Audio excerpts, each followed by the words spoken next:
Aí. Bom, nós vamos estar comentando aqui sobre. Eu botei dor na clínica do profissional de saúde.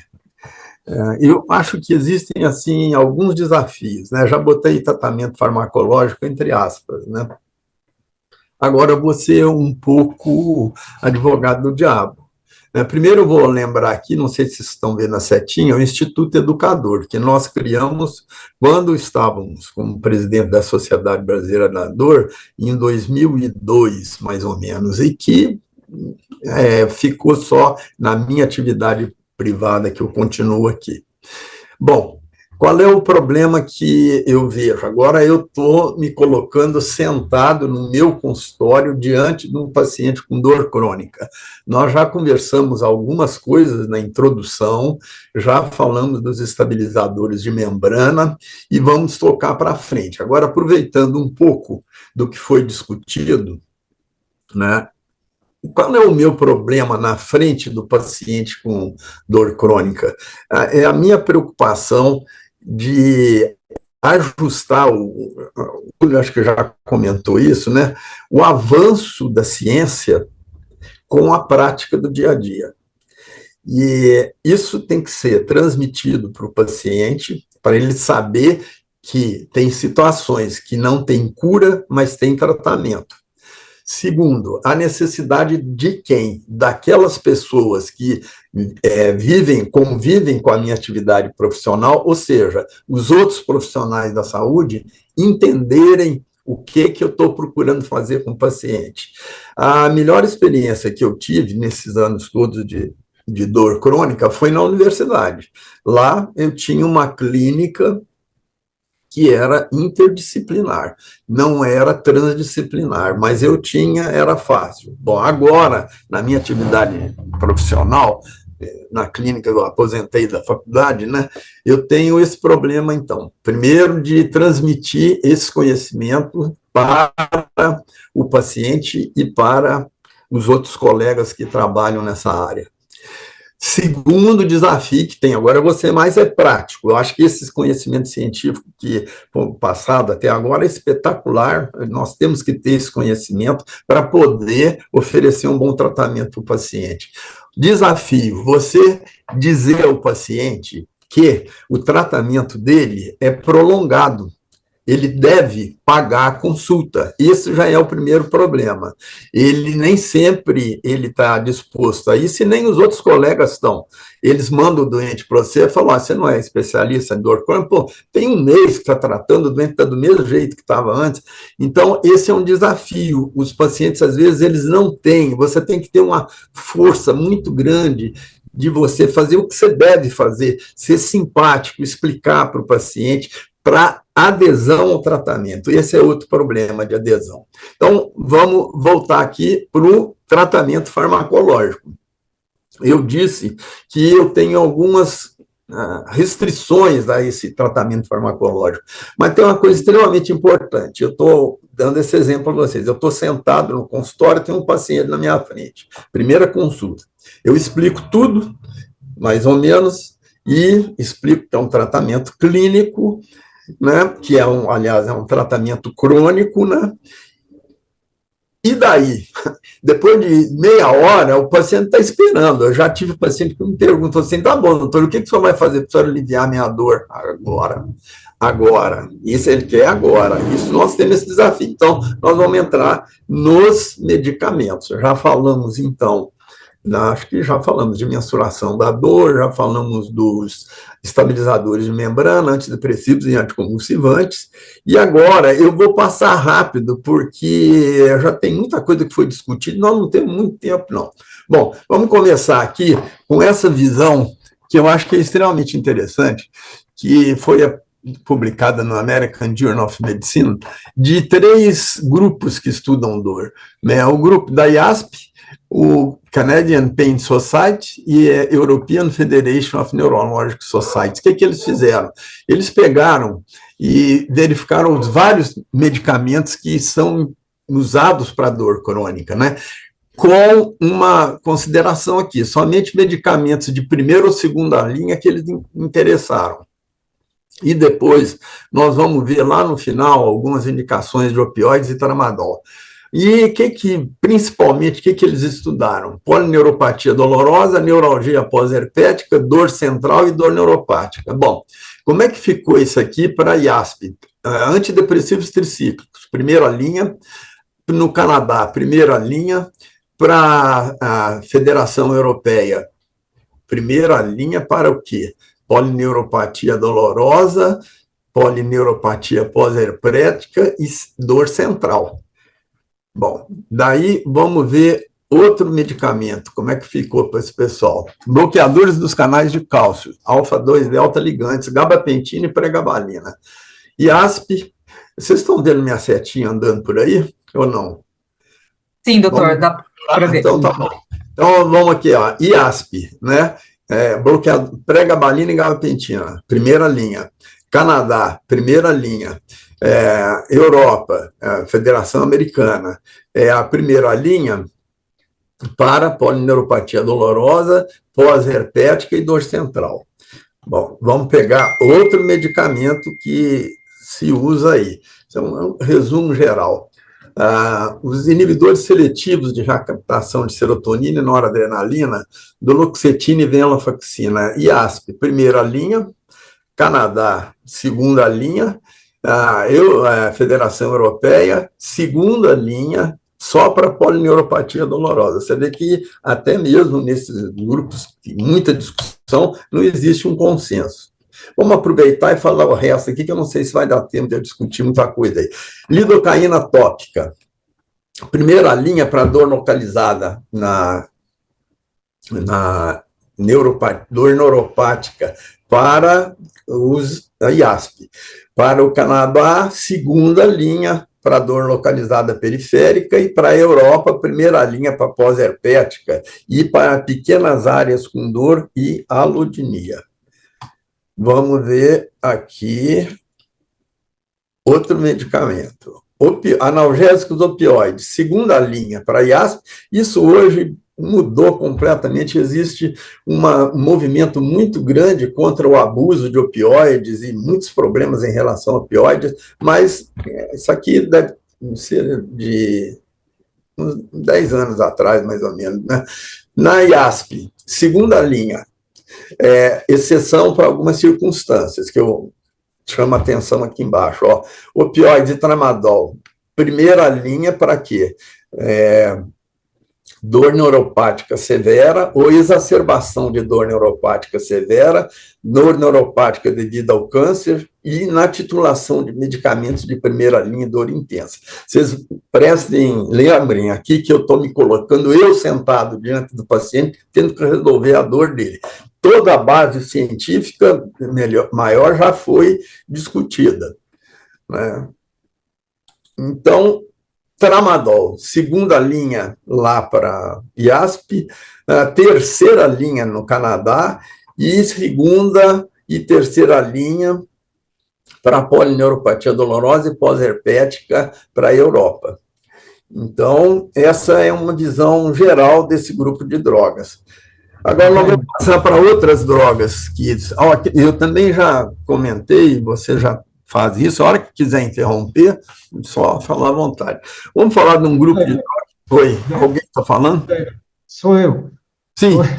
Sou eu. É que quando você falou que da base científica, eu descobri um guia foi feito sob patrocínio de um laboratório Lilly, se não me engano, mas extremamente detalhado e muito bem fundamentado, bem feito, sobre a base científica que há por trás desses medicamentos relacionados à dor crônica, e publiquei no blog.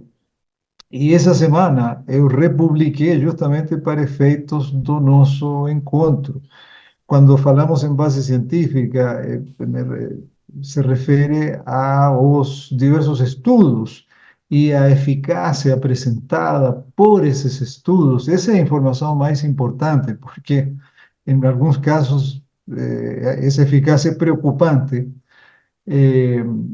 E isso está, então, à disposição, né? Inclusive, chamamos a atenção ontem ou anteontem para a literatura que foi reservada nessa semana no blog, referente ao assunto que estamos tratando aqui agora. E uma das publicações se refere a isso, a base científica do que você está apresentando agora, que já é uma fase posterior. Exato. Porque eu, inclusive, acabei optando por não entrar na farmacocinética e farmacodinâmica, porque estava muito extenso. Então, eu estou botando assim, eu sentado no consultório com o meu paciente na frente. O que eu faço? Né? Então, além daqueles que nós já discutimos, está aqui na moda agora os canabinoides, né? Que eu vou passar rápido aqui, só para... Então, todo mundo acho que já tem essa ideia aí, né? Do que é o sistema endocannabinoide, sistema que todos nós temos, aos quais se ligam os receptores no 2-AG e anandamida, que são as substâncias que se ligam ao sistema endocannabinoide, e nós temos receptores de canabinoides aí para todo lado, e com uma coisa muito interessante, que eles se ligam, esses canabinoides endógenos, 2-AG e anandamida, a vários outros receptores, que não são só o CB1 e CB2, isso mostrando que tem uma ampla indicação. Eu já falei que eu vou passando rápido aqui, porque nós não temos tempo. Esse aqui eu queria parar um pouquinho, que ele está pouco falado e ele é muito importante, que é o PEA, palmitoetanolamida. É uma amida que faz parte do sistema analgésico endógeno, mas é o sistema canabinoide, mas com uma coisa muito interessante, que ela está no Brasil liberada como complemento alimentar. E ela é uma base, ela potencia muito a ação dos canabinoides, né? E ela, como a anandamida, é moduladora dos receptores canabinoides. Então, tem essa facilidade que ela está liberada aí, né? Encontrada em alguns alimentos, né? Isso é só uma parte histórica dela, eu vou passar rápido, porque, por causa do tempo, né? E ela tem um papel interessante, ela faz parte do sistema de comitiva, sistema enturragem. Então, toda vez que eu uso endocannabinoide, e hoje, toda vez que eu uso fitocannabinoide, e hoje também, quando eu uso outras drogas, eu estou associando o PEA, porque ela tem uma ação de potenciar os aspectos inflamatórios, bloquear COX-2, inibir citocinas, e está de fácil acesso, porque, por enquanto, ela está como um complemento alimentar. E tem um medicamento que foi lançado agora, que tem uma tecnologia muito interessante, e que, em dose de 300 miligramas por dia, ela ajuda bastante, né?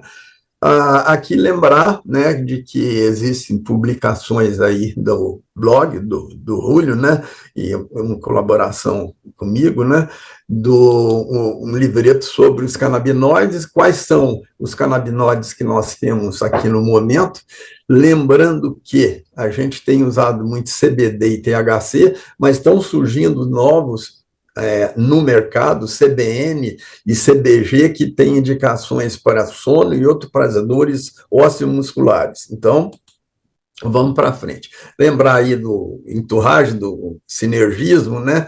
E da quantidade de canabinoides que tem, e a gente tem que explicar isso tudo para o pessoal saber que não está usando maconha, né? Esse aqui é um detalhe que nós não vamos ter tempo, mostrando a ação de cada um desses fitocannabinoides em vários processos, né? Processos inflamatórios, bloqueando essas espécies reativas de oxigênio, que são muito importantes no tratamento de dor inflamatória. Enfim, isso aí está em livros, a gente pode ver aqui, só para lembrar, uma possibilidade também dos fitocannabinoides atuarem no COVID. Eles são capazes de interferir isso. Isso aqui é importante. Se você for usar canabinoide, você tem que lembrar que é um tratamento crônico, o ajuste de dose é sob medida, o paciente tem que saber, não pode esperar milagre que ele vai começar a tomar e ficar bom, tem que ter uma análise, quando possível, farmacogenômica, para você saber qual que vai usar. A via mais usada é a via oral, a duração do efeito dos fitocannabinoides, 1h30, 2, duração de 6, demora 1h30 a 2 horas, duração de 6 a 8, e isso aqui é importante, a biodisponibilidade desses fitocannabinoides que nós temos é de 5 a 20%. Quando você usa por via oral, eles rapidamente desaparecem, eles são degradados no estômago, você só aproveita de 5 a 15%. E a possibilidade que tem agora da nanotecnologia com os hidrossolúveis que estão surgindo aí, mostrando que é uma opção muito interessante para você usar no tratamento das dores crônicas e também nos aspectos emocionais, depressão, ansiedade, tremor, e tem várias modalidades deles, full espectro, broad espectro, isolado, que tudo você pode ver nesse e-book que tem aí publicado pelo Julio. E vários estudos mostrando que é efetiva no tratamento de dores neuropáticas e discussões mostrando que em algumas situações nem tanto. Tem uma discussão se você usa THC para dor neuropática ou não usa, que eu não vou entrar nisso. Eu estou botando tudo que me passa pela cabeça na frente de um doente. Fala.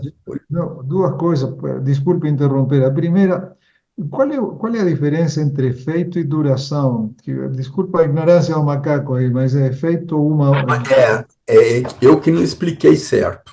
Efeito é o tempo que ele leva para começar a agir. E a duração...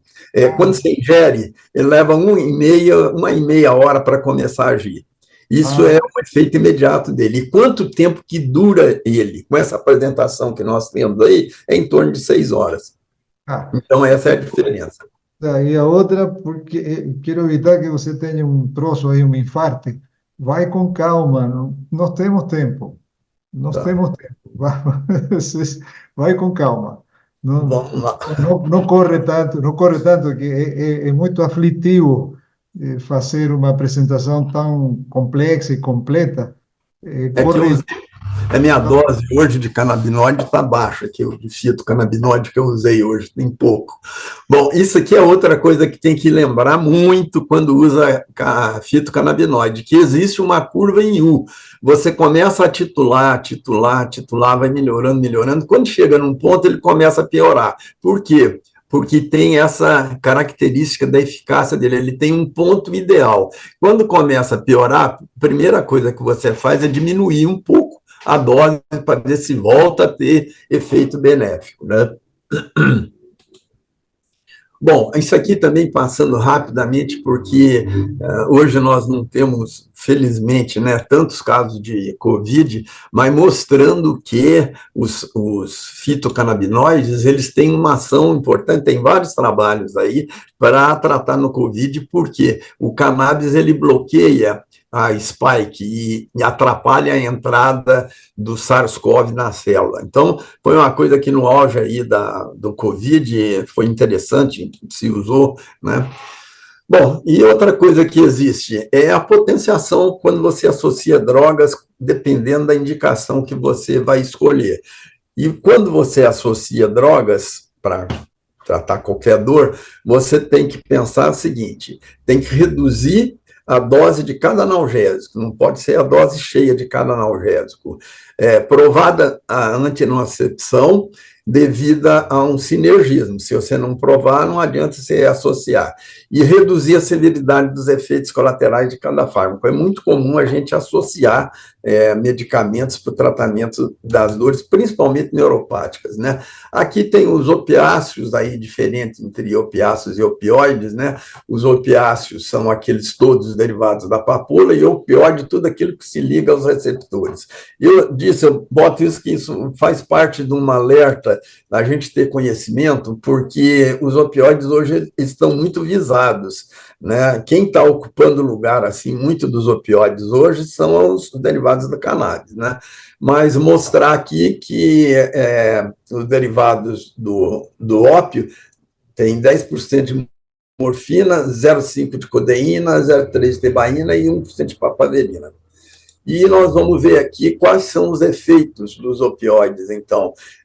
Agudos, analgesia, depressão respiratória, sedação, euforia, vasodilatação, bradicardia, supressão tosse, miose, náuseas, constipação urinária, biliar e crônico, tolerância e dependência. Então, por que eu falo isso? Porque em algumas situações especiais, o doente chega com muita dor, uma dor neuropática ou uma dor nociceptiva de um paciente com câncer, eu sou obrigado a fazer alguma coisa, mesmo sabendo de todo esse conhecimento, essa base, que é importante, a abordagem biopsicossocial, espiritual, que eu acho que nós já comentamos sobre isso também, mas eu preciso resolver o problema na hora do paciente. Eu estou na frente do paciente. Às vezes uso opioide? Uso. Qual que é o de preferência que eu uso, principalmente por causa de dor neuropática? É o tramadol, porque ele tem um efeito de ocupar receptor mu e ele também tem um bloqueio na recaptação de serotonina e noradrenalina, então ele dá uma certa melhora na depressão.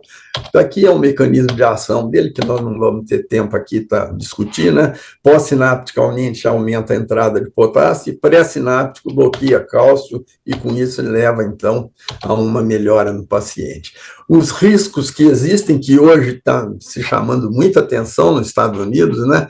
O vício, que é o uso compulsivo, né? Obsessão em obter a droga, dependência física é um estado fisiológico que a interrupção abrupta do opioide né, mostra. Então, você tem que diminuir sempre progressivamente a dose. E tolerância, que é a necessidade do aumento da dosagem de uma droga para produzir o mesmo nível de analgesia. Lembrar que quem trabalha com dor crônica, como no meu caso, neurologista, eu pego dores neuropáticas ou dores nociceptivas associadas a outras doenças, artrite reumatoide, câncer, agora tem visto muito casos aí com chikungunya, como sequela de chikungunya, e eu preciso, na hora, eu pensar nisso tudo que foi discutido, mas eu preciso resolver dar um analgésico para ele, nem que seja temporário, e um dos analgésicos que age mais rapidamente realmente são os opioides, né?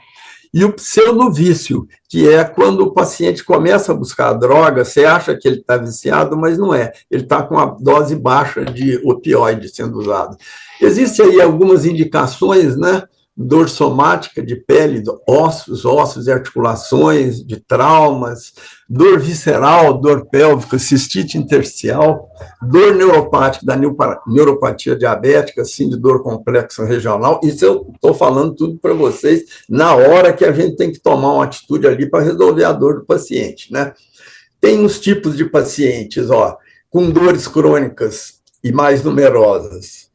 Estímulo periférico mal definido, um problema estrutural é identificado, a dor e a capacidade são desproporcionais à lesão, os fatores psicológicos são de grande importância. Então, nesse tipo de paciente, frequentemente não estão trabalhando, procura de múltiplos profissionais, estilo de vida centrado na dor, isso é muito interessante para saber que, nesse caso, não é indicado o uso de opioides e é prejudicial. Então, não usar nesse caso, né?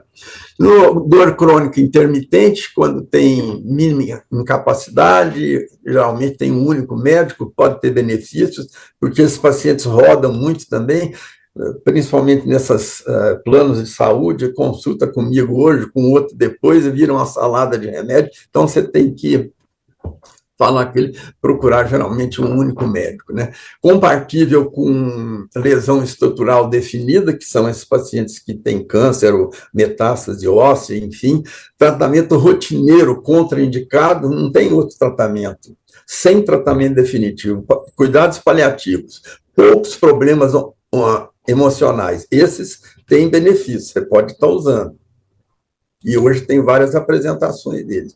Metas pré-indicação de opioides, usado num sentido paliativo, mensurar e dosar sobre o uso de outras drogas, qual o tempo de resposta, história detalhada da dor, avaliação da qualidade de vida, história pregressa detalhada e elaborar um termo de responsabilidade. Por que eu falo isso? Porque estão sendo lançados diferentes opioides aqui no Brasil, e tem especialidades que usam, em primeiro lugar, o opioide, porque eles pegam paciente com muita dor. Por exemplo, ortopedista, quem faz cuidados paliativos, oncologista, eles usam como primeira opção os opioides, e depois esses pacientes podem vir para nós e nós temos que ter esses conceitos aí para poder estar tratando, né? Quais são os efeitos colaterais? A gente tem que conhecer, né? Sedação, depressão respiratória, sonolência, vômito, retenção urinária, e às vezes até você tem que saber para você poder tirar os opioides, porque eles não são a primeira linha para as dores crônicas e são parte de um tratamento planejado. Por exemplo, se está fazendo tratamento oncológico, você tem que conversar com o oncologista e tentar montar um esquema parceiro, né? Não é um privilégio nem um direito, isso já se discutiu muito. Eu me lembro que em 1990 e poucos foi feito um movimento sério no Brasil, porque nós não tínhamos opioides aqui, você tinha que mandar manipular. E, então, se discutiu muito se era um privilégio, um direito do paciente usar o opioide, mas a gente não tinha muito. Agora, hoje, nós estamos tendo, assim, o contrário, muito popular o uso de opioide, vários opioides lançados ou adesivos ou por via oral, e quem trabalha com dor crônica, a gente está atento a isso para saber a indicação se vai continuar ou se vai parar. Quais são as indicações? Frequentemente são usados em subdoses ou retirados precocemente devido aos seus efeitos, né? Isso aqui é um pensamento de um autor que diz que todos os tipos de dores em todas as partes do mundo são tratadas inadequadamente, por isso pode haver um espaço para os opioides. Quais são os opioides? Não vou me deter aí, tem várias classificações, fracos e fortes, derivados, agonismo. Lembrar aqui, ó, dos que estão na moda agora, que é o fentanil, a nalbufina, o propoxifeno e o tapentadol. São lançamentos que tem aí que estão sendo usados com frequência, ou sob forma de adesivos, ou por via oral. Isso aqui eu não vou, isso é receita de bolo, tem uma referência por aí, ó. Quais são os tipos de opioides que a gente tem, qual que é a dosagem, qual o mecanismo de ação, não vai dar tempo para discutir. Que nós temos que saber que quem está na linha de fogo atualmente é a oxicodona, porque ela dá um efeito de dependência muito grande, e existe um movimento grande nos Estados Unidos contra a oxicodona, tem até um filme, aí A Máfia da Dor e outro Império da Dor na Netflix, muito interessante, para mostrar a manipulação dessas coisas. Agora, perguntar, eles têm indicação? Evidentemente, em algumas vezes tem. Transmucosa, intravenoso, subcutâneo ou epidural. Em algumas situações pode ter.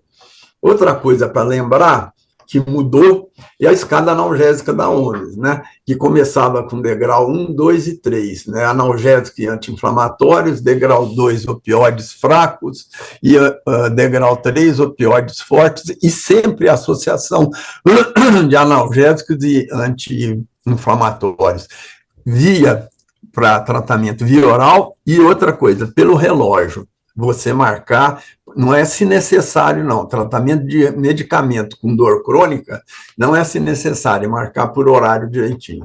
Aqui, o que teve a mudança? Procedimentos neurocirúrgicos entraram aqui no degrau 4, né? Procedimentos intervencionistas, as drogas adjuvantes, antes eram só antidepressivos e anticonvulsivantes, hoje se bota também anticolinérgicos, corticosteroides, antagonistas de MDA, bifosfonados e outros, como drogas adjuvantes. Antes era só analgésico e anti-inflamatório.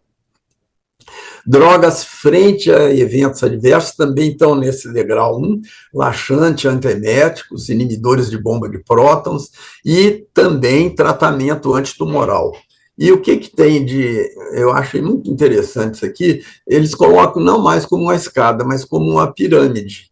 E tem pacientes que seguem, eu não vou me deter nisso tudo aqui, tem pacientes que seguem degrau 1 e 2 só, que é analgésico, anti-inflamatório e opioides fracos. Tem pacientes que já vão direto para o último degrau, pacientes com dor aguda, grave, e tem os pacientes que seguem essa escalazinha, degrauzinho por degrauzinho, principalmente para situações onde não tem uma urgência correndo aí, né, para você fazer essa escada da OMS. Mas lembrar que não é mais escada, que agora é uma pirâmide, né? Tem a referência de estudo aqui. Isso aqui eu vou passar muito rápido. Esse é um método extremamente interessante de farmacologia clínica, que é o Delphi. Nós vamos ver aqui, ó.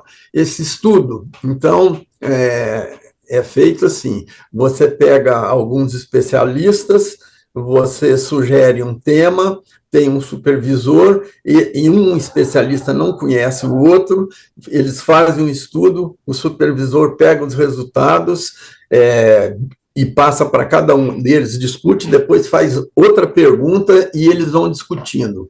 Então, esse método aqui, ó, é interessante porque ele contestou algumas coisas daqueles estudos Cochrane para as dores, né? Então, essas perguntas foram feitas. Dor neuropática periférica, o que você usa? Dor central, o que você usa? Indicações para cada uma dessas aí. Esse é um método muito interessante. Foram vistos aí graus de evidência, e eu vou para a conclusão dele logo. Olha, os estudos foram comparados, pregabalina e gabapentina, combinada com vários desses remédios. Vamos ver aí o que é. E tem uma literatura mundial. Depois, antidepressivos tricíclicos combinados com esse grupo de drogas. E o que aconteceu? Então, nós vamos ver aqui, ó, as evidências são escassas para as associações de droga nas dores neuropáticas e quase exclusivamente são usadas em dores neuropáticas periféricas, como consequência de evidências limitadas para a dor neuropática central. As drogas e as ações eficientes para as dores periféricas são usadas geralmente na prática para as dores neuropáticas centrais. E a combinação de pregabalina, gabapentina com antidepressivo foi melhor documentada, com boa evidência clínica, com os inibidores seletivos, com foco na duloxetina, foi razoavelmente documentada, e também houve boa evidência da associação com opioides, com pregabalina e gabapentina e antidepressivo, porém os riscos de abuso e dependência química pelos opioides restringe essa associação.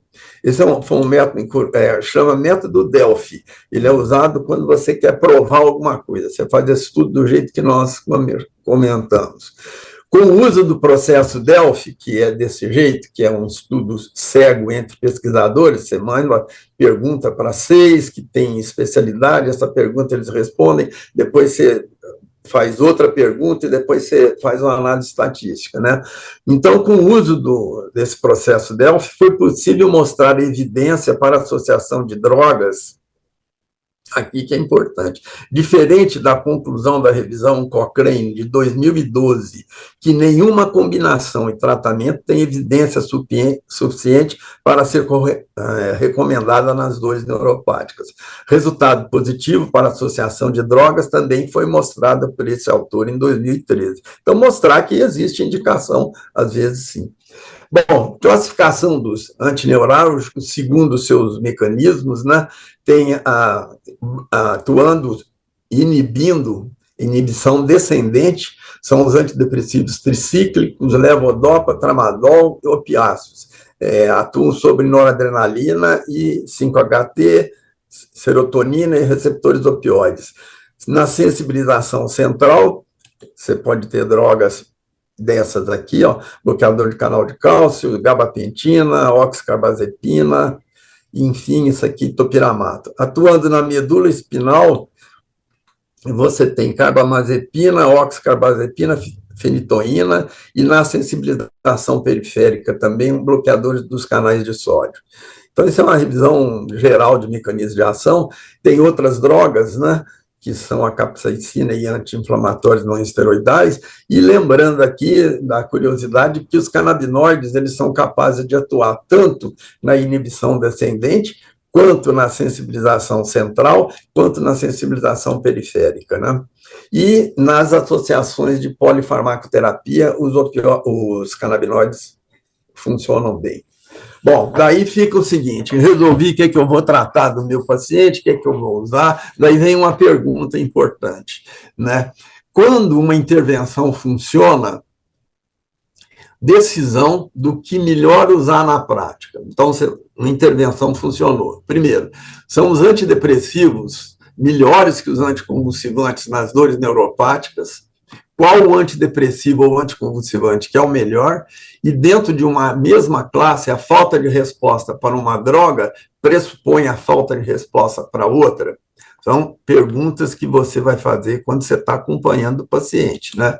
Esse é do Muri, que tem um livro muito interessante.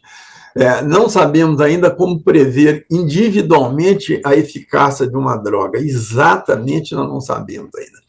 Para indicarmos um tratamento e saber qual caminho escolher, determinando qual sequência de intervenções leva a amplos benefícios, e em períodos de tempo curto existem diferentes abordagens clínicas relevantes para a observação dos resultados. Revisões sistemáticas geralmente agrupam resultados de médias. Entretanto, nas dores agudas e crônicas, distribuições realçam uma tendência de curva em U, mais do que curva ensino, como média recaindo em poucos indivíduos. Então, o que o Loger sempre falava é que esses dados estatísticos, revisões sistemáticas, são muito importantes, mas, de repente, essa droga ela só atua em 0,1%, e você está com o 0,1% na sua frente. Então, você tem que ter um jogo de cintura e conhecer essas drogas todas para você poder saber o que você vai fazer. Computadores, ao utilizarem esses dados, fornecem uma resposta, muitas vezes, aqui eu não sou tão radical como ele, errada, favorecendo resultados bons com interpretações errôneas, tipo cálculo NNT, tabelas e algoritmos de tratamento, mostrando que o ser humano ele não é um ser que obedece exatamente à robótica e exatamente a coisas fixas, e tem um aspecto emocional aí que bagunça tudo.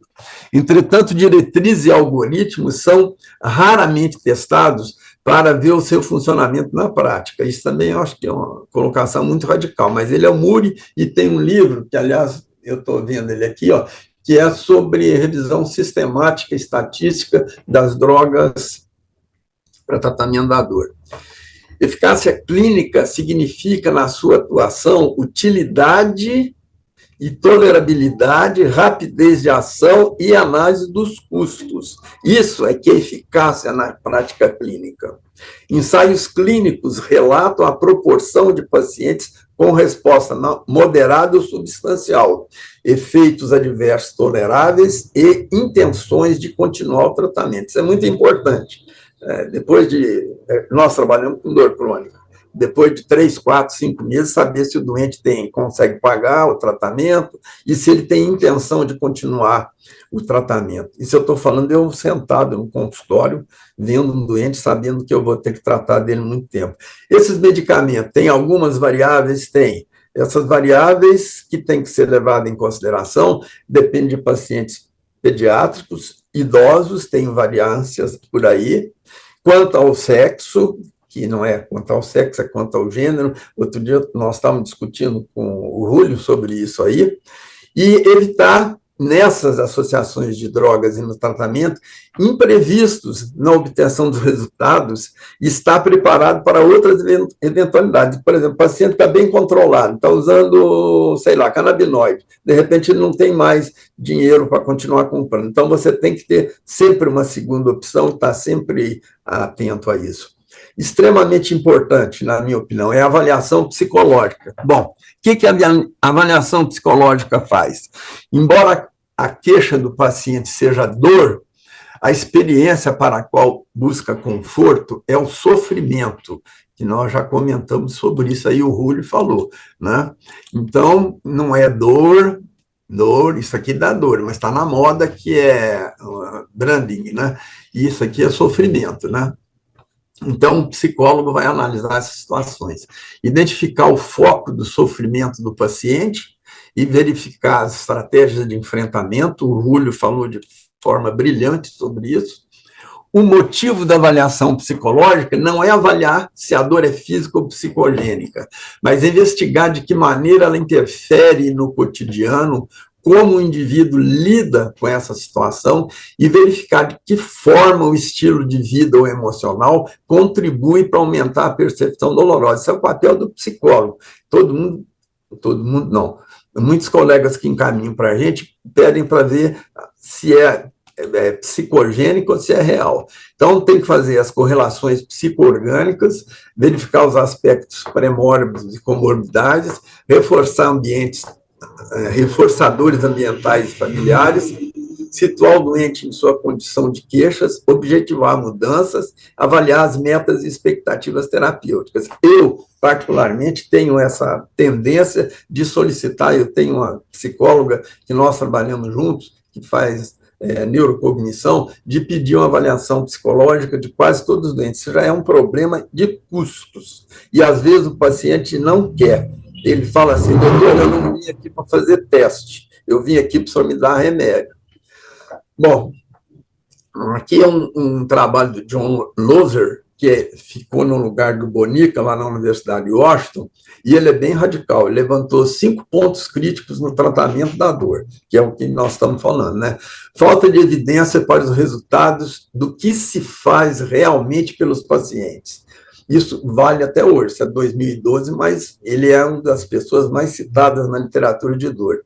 Educação inadequada sobre dor aos fornecedores da atenção primária e na graduação e pós-graduação. Está falando dos pontos críticos. Terceiro, amplo desconhecimento do valor do uso de opioides para dores crônicas não oncológicas. Teve uma fase que até hoje se usa bastante aí, em determinadas especialidades, reumato, ortopedia, falta de recursos para o tratamento da dor. Isso aqui é o que mais tem na população que eu trabalho. Eu não trabalho no Alberto Einstein, eu trabalho no interior, né? Então, muitos pacientes não têm recurso. Falta de acesso, isso é comum, aos centros multidisciplinares de tratamento da dor. Isso é outra falha muito grande. Lá nos Estados Unidos, eles estão mudando a formação básica no curso de medicina de saúde. Nós fizemos um projeto em 2003 que não foi para frente, e aqui tem outro pensamento, isso aqui para mostrar o que está sendo feito para mudar o conhecimento das pessoas. Aqui ele fala que, de uma maneira geral, atuamos favoravelmente, mas nós temos que equilibrar os estudos populacionais com as variações nas respostas e nos riscos individuais do tratamento.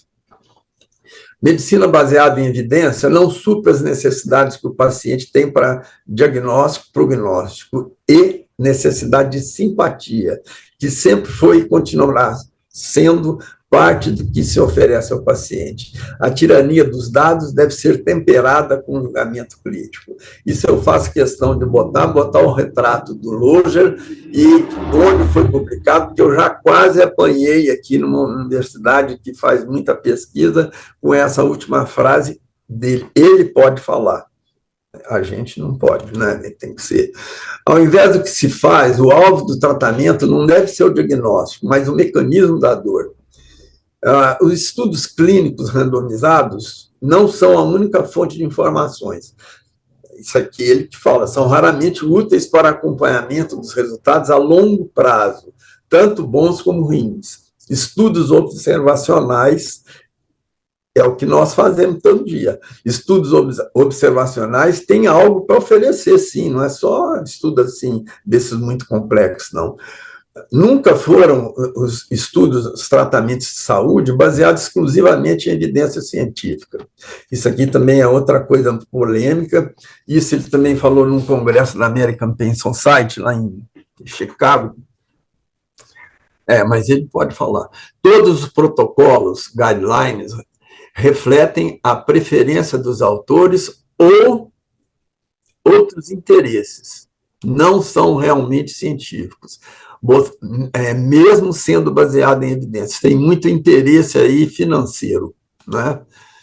Então, vamos aqui, chegando no final, o que nós já fizemos nesse mundo de tempo? Vocês falam, pô, mas você está nisso aí, tem várias atividades, o que já foi feito em relação à política de algumas entidades de classe, né? Nós já temos, na política nacional, existe uma indisponibilidade dos analgésicos opioides e drogas adjuvantes rotineiramente. ocasionalmente tem. Legislação restritiva, não tem uma política nacional de saúde voltada para a dor, e solução global, decisão política ministerial e estratégias.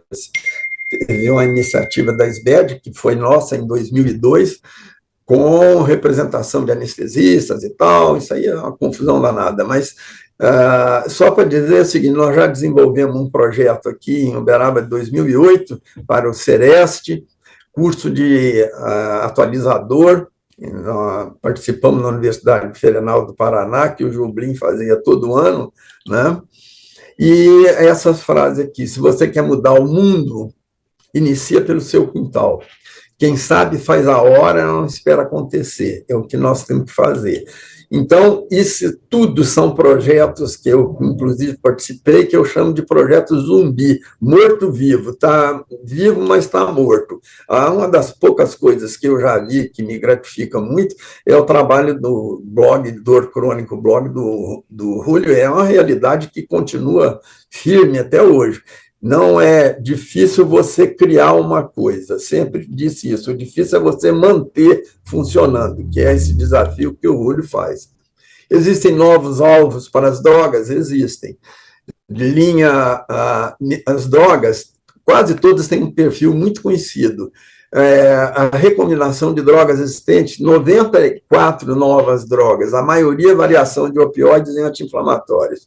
Isso continua até hoje, precisa de criar mais coisa, né? Então, qual é o caminho que tem? Definição genômica, interessante, deleção ou superexpressão de genes, mexer na parte do genoma do indivíduo, no que tem participação na dor.